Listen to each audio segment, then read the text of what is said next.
منور فرمانے والا، روشن فرمانے والا، اور اس کے نور کی مثال ایسی ہے کمشکات جیسے سینہ ہے، چراغ دان ہے۔ اب چراغ دان سے مراد انسان کا سینہ ہے، اس کی شکل چراغ دان کی طرح ہے۔ آپ لالٹین دیکھتے ہیں نا آج کل بھی، تو وہ اس کی اس طرح کی شکل ہوتی ہے، تھوڑا اس طرح ڈھلوان اور پھر سیدھا۔ پہلے زمانوں میں گھر بنتے تھے تو گھر کے دروازے کے دائیں بائیں گلیوں میں چراغ رکھ دیتے تھے روشنی کے لیے، تو وہ بھی اس طرح شکل ہوتی تھی، آرچ کی جو شکل ہوتی ہے، جیسے محراب بنتے ہیں، محراب یہ چراغ دان کی شکل ہوتی ہے۔ ہمارا سینہ یہ دیکھیے، یہ گردن ہے، یہاں اللہ رب العزت نے یہ پسلیوں کا ایک نظام بنایا۔ اگر آپ نے ڈھانچہ کبھی دیکھا ہو، تصویر دیکھیں، ایکس رے دیکھیں، تو وہ اس طرح ڈھلوان میں آتا ہے، پھر سیدھا ہو جاتا ہے۔ تو پسلیوں کا ڈھانچہ جس کے اندر سینہ، دل سارا کچھ چھپا ہوا، اور پر ہمارے تھروٹ گردن کے ساتھ جو ملتا ہے، اس کی شکل دیکھیں تو چراغ دان کی مانند ہے، آج کی طرح۔ تو فرمایا اللہ کے نور کی مثال ایسی ہے جیسے چراغ دان، فیہا مصباح، یعنی مومن کا سینہ، اس کے اندر چراغ رکھا، اس چراغ دان کے اندر چراغ رکھا، المصباح فی زجاجہ، اور وہ چراغ شیشے کے اندر ہو، اس سے مراد قلب ہے۔ یہ جو شیشہ ہے وہ قلب ہے، دل ہے، اور چراغ اس دل کے اندر چل رہا ہے۔ اور دل کو شیشہ اس لیے کہا کہ جب آپ شیشے کے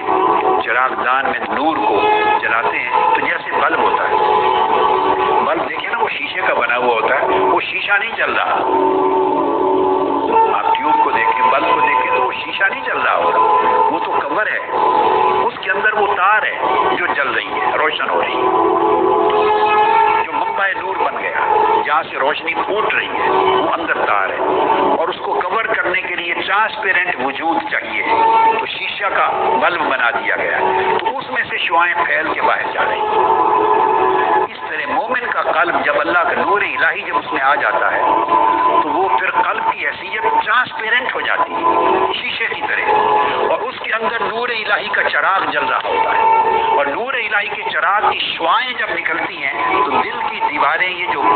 میں نے کہا نا، اس دل کے اندر محل ہے اس قلب کا، تو یہ جو گوشت ہے، گوشت اور اس کے جو مسلز ہیں، ٹیشو، یہ دیواریں حائل نہیں ہوتی،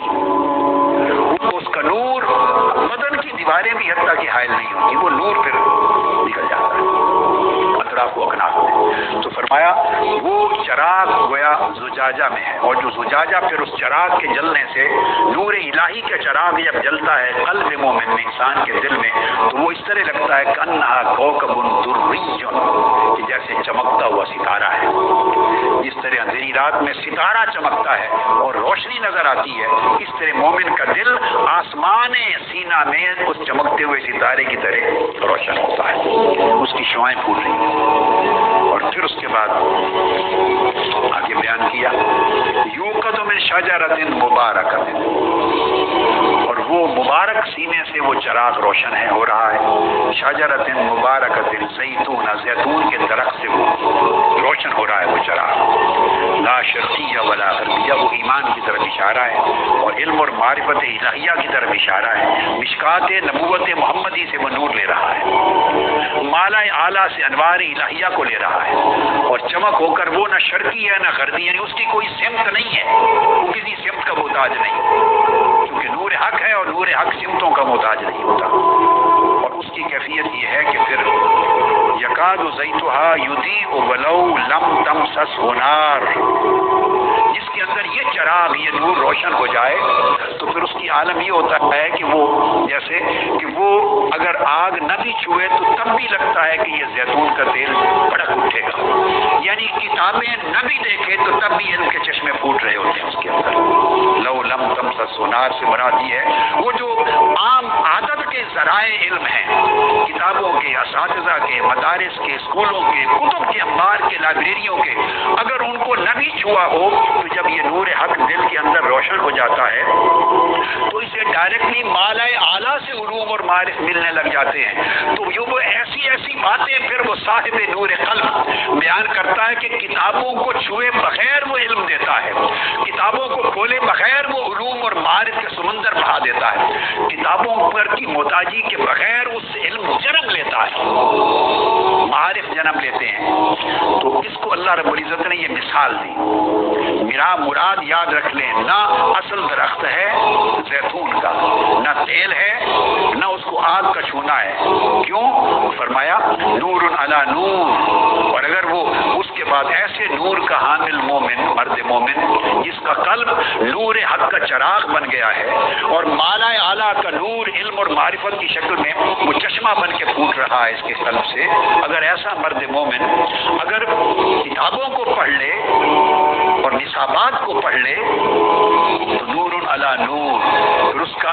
نور کسبی، علم کسبی بھی ہو جاتا ہے اور علم وہبی بھی ہو جاتا ہے۔ اس کا علم عالم ناسوت کے علم بھی جمع ہو جاتے ہیں اور عالم ملکوت اور عالم جبروت اور لاہوت کے علم بھی جمع ہو جاتے ہیں، علوم الہیہ بھی جمع ہو جاتے ہیں اور علوم ارضیہ اور علوم کونیہ بھی جمع ہو جاتے ہیں۔ تو نور علی نور،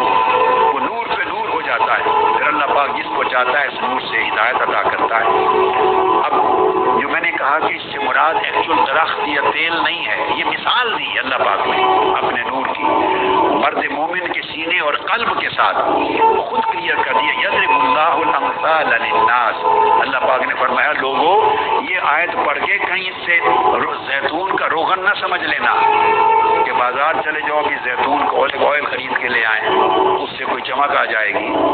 یا زیتون کا درخت نہ سمجھ لینا۔ فرمایا میں نے مثال دی ہے لوگوں کو سمجھانے کے لیے، تو مثال میں میں میسج کیا دینا چاہتا ہوں اس کو سمجھنے کی کوشش کروں۔ یہ جو میں نے آپ کو ساری مثال دی ہے، تیل کا جلنا، زیتون کا نام لینا، درخت کا ہونا، شرقی غربی کا نہ ہونا، اور وہ اتنا اجلا شفاف تیل کے آگ چھوئے بغیر بھی جل اٹھے، یہ ساری باتیں مثال کے طور پہ فرمائی ہیں تاکہ تمہیں سمجھ آئے کہ میں کس نور کی بات کر رہا ہوں۔